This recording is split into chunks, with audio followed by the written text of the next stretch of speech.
హైందవ ధర్మం అంటే ఏమిటో, హైందవ ధర్మ మూలం అంటే ఏమిటో తెలుసుకున్నటువంటి వాడు ఇలాంటి ప్రశ్నలు వేయడు.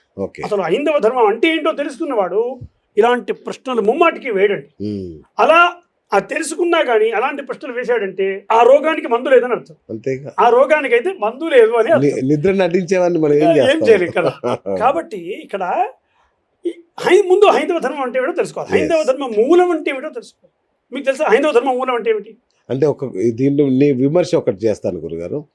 మీ బ్రాహ్మణులు ఎవరైతే ఉన్నారో ఎవరికి తెలియకుండా చేశారు దాన్ని.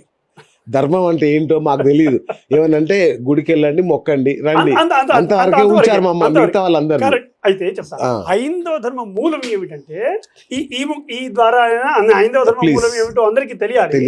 ఈ ప్రేక్షకులందరికీ కూడా హైందవ ధర్మ మూలం తెలియాలి, తెలుసుకోవాలి, అది చాలా అవసరం కూడా. హైందవ ధర్మ మూలం భక్తి, భక్తి, శరణాగతి, కృతజ్ఞత, త్యాగం. ఈ 4 హైందవ ధర్మానికి 4 పిల్లర్ల వంటివి. భక్తి, శరణాగతితో ఉండటం.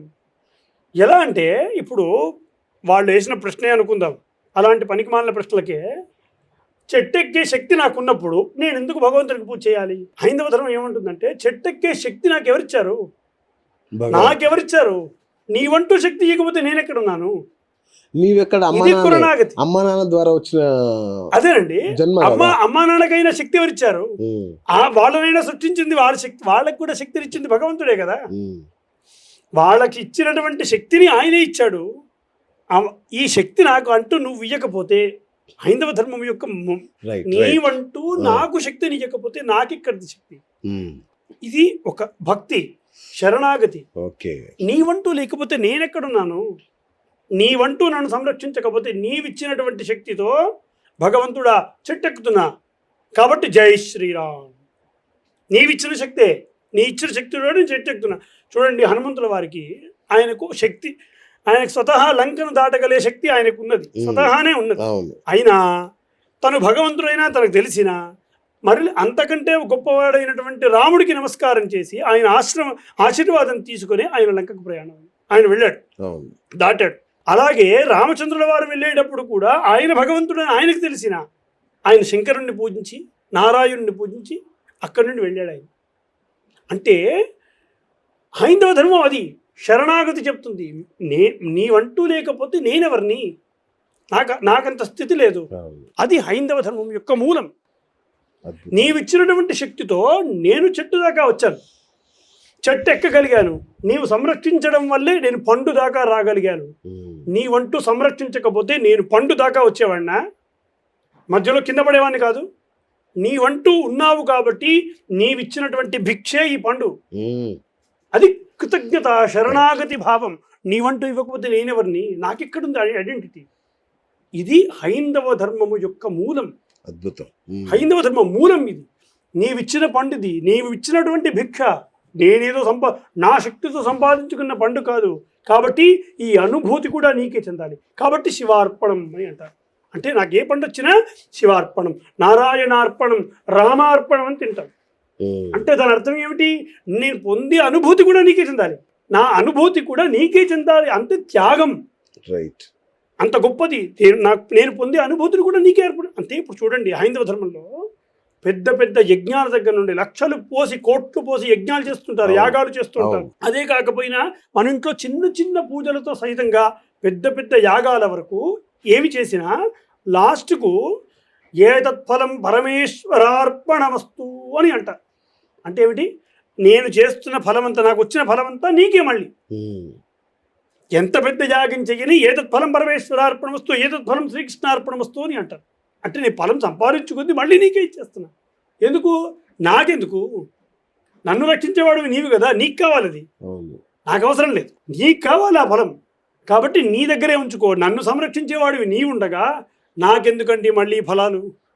నీవు చెప్తున్నది కదా నేను చేస్తున్నది.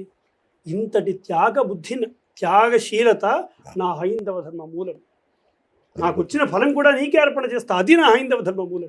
ఆ రకంగా హైందవ ధర్మం ఉంటుంది. నాకింత యోగ్యత, నన్ను ఇంతగా చూసావంటే, నన్ను ఇంతగా పోషించకపోతే నేను ఇంత యోగ్యున్నయ్యేవాడినా? నాకింత భార్య కలిగేదా? నాకింత పిల్లలు కలిగేవారా? నీవంటూ సంరక్షించకపోతే నేనేవాడిని? నీవంటూ ప్రసాదం ఇవ్వకపోతే నేను తినేవాడినా? తినగలిగే శక్తి ఇచ్చింది నీవే. దాన్ని జీర్ణించుకునే శక్తి ఇచ్చింది నీవే. కొంతమంది నిద్ర పట్టక తిరుగుతున్నారు, నాకు సుఖంగా నిద్రించే శక్తిని ఇస్తున్నావు, అది నీవిచ్చింది కదా. ఇది కృతజ్ఞత, హైందవ ధర్మంలోని ఆంతర్యం. సూపర్. నా కుమారుడు కూతురికి నేను ఇంత యోగ్యుడినై వివాహం చేయగలుగుతున్నానంటే వాళ్ళని ఇప్పటి వరకు పోషించింది నీవు కాదా? నీవు పోషించకపోతే వాళ్ళకు స్థితి ఎక్కడిది? ఇది హైందవ ధర్మము యొక్క మూలం, కృతజ్ఞత, శరణాగతి. నీవు లేకపోతే నేనెక్కడున్నాను, నాకు ఐడెంటిటీ ఎక్కడిది అనేది హైందవ ధర్మ మూలం. రైట్.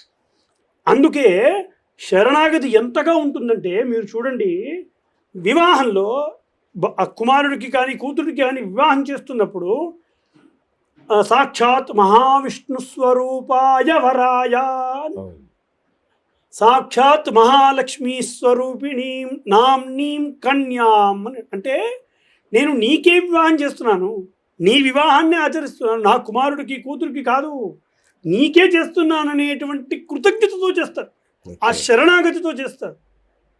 బిడ్డ పుడితే ఇంట్లో ఆ బిడ్డను పట్టుకొని రామచంద్రమూర్తిలా ఉన్నాడు రా, అవునా?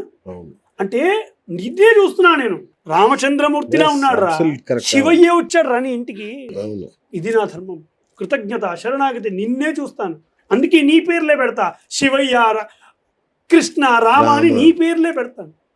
అది నా హైందవ ధర్మం మూలం, కృతజ్ఞత, శరణాగతి. ఇవన్నీ నీవు కాదు, నీవు ఇవ్వకపోతే నాకెక్కడిది?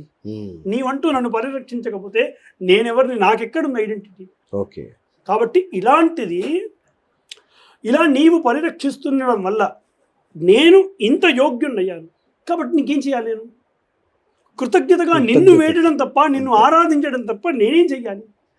నాకు శక్తినిచ్చావు, నేను యజ్ఞ రూపంగా ఆరాధిస్తా.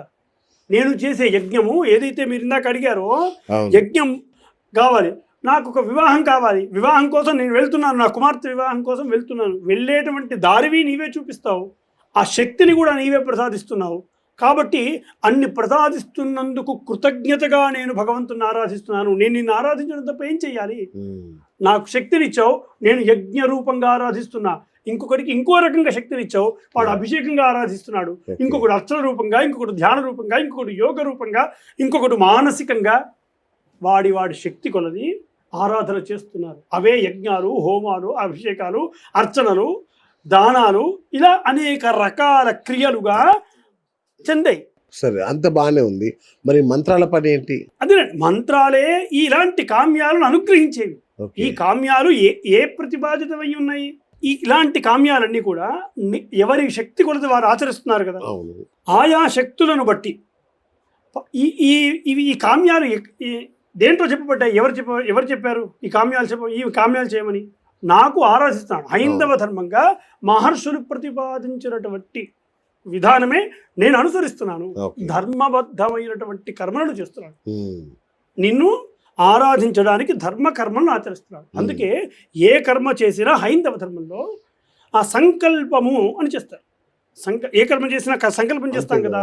ఆ సంకల్పం ఏమిటి అంటే, నేను ఫలానా కర్మను ఆచరించబోతున్నాననే నిర్ణయాన్ని తెలపడమే సంకల్పం. సమ్యక్ కల్ప ఇది సంకల్ప అని అర్థం. అంటే నేను ఈ కర్మ చేయబోతున్నాను అని నిర్ణయాన్ని, ప్రమాణాన్ని తెలపడం. అలాంటి సంకల్పము ఖచ్చితంగా చేసే ఆ కర్మలను చేస్తాం. ఎలాంటి కర్మలు చేస్తున్నామని? ధర్మబద్ధమైన కర్మలు చేస్తున్నాను అని అర్థం.